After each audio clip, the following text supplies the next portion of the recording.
the next belated beat slamming hard against his ribs. There's an orange flag on the roof of the ferry, and Noah realises it's the boat he's been waiting for. But he's stuck behind the crowds on the jetty. Undeterred, he begins pushing past people, suddenly desperate to get on board.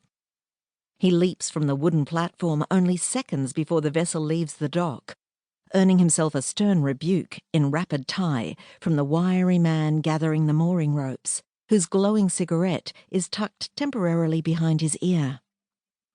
Noah mumbles an apology over his shoulder, looking for a spot by the railing, moving closer to the woman. The shock of her resonates, shaking him harder than the rocking boat, as it begins to negotiate the heavy river traffic.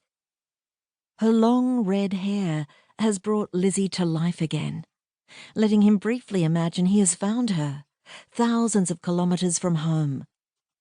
Then his senses kick in. This woman's face has a different shape, her eyes more oval than almond, her lips fuller, and her skin freckled. Nevertheless, his heart is still pounding. 12 years ago, Noah had thought that Lizzie Burdett was the most glorious thing to ever happen to his family. But she'd proved to be a wrecking ball. She had been in their lives for 6 short months, and then, without warning, she wasn't. At least, not in the same way. Her face still smiled out from the missing person posters, and sometimes made it onto the evening news. Her name was whispered along school corridors on a continual loop, or so it seemed to Noah, because he was the boyfriend's younger brother, and therefore immediately connected to Lizzie's disappearance. Since then, Lizzie had become the nightmare Noah couldn't fully explain to anyone, and the pull of his memories has intensified lately. Now her name is in the news again. He turns his attention back to the woman on the boat. Her hands lightly grip the rail as her gaze falls on the semi-clothed kids playing at the edge of the muddy riverbank.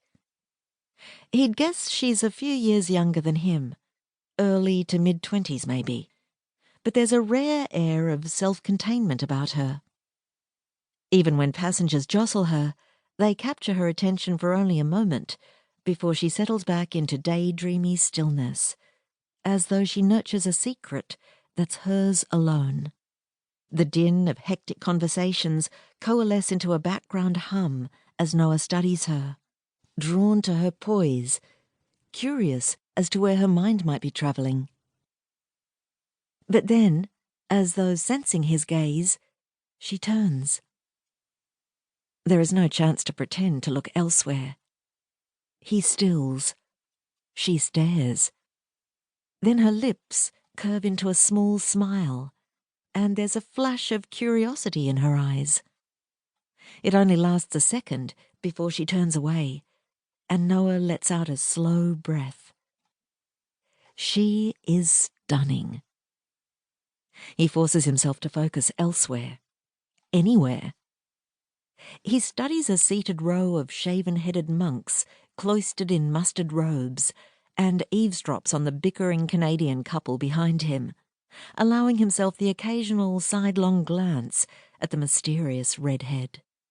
She is looking across the river now, and his gaze follows hers to the golden temple stupas that gleam in sharp contrast to dirty white office blocks. Then the boat knocks against the pier of Ta Tien, his stop, and he turns away, still reeling, pressing into the swaying throng to get onto the boardwalk. Once on land, he moves to one side to study the map in his guidebook.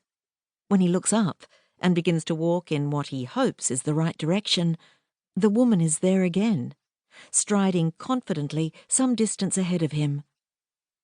He's buoyed by the idea they might be heading to the same place, but only has a brief moment to admire the shape of her, the swing of her hips, before he loses sight of her at the entrance to Wat Pho as the crowds deepen.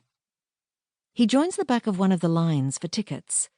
The queue edges forward, and he waits patiently until a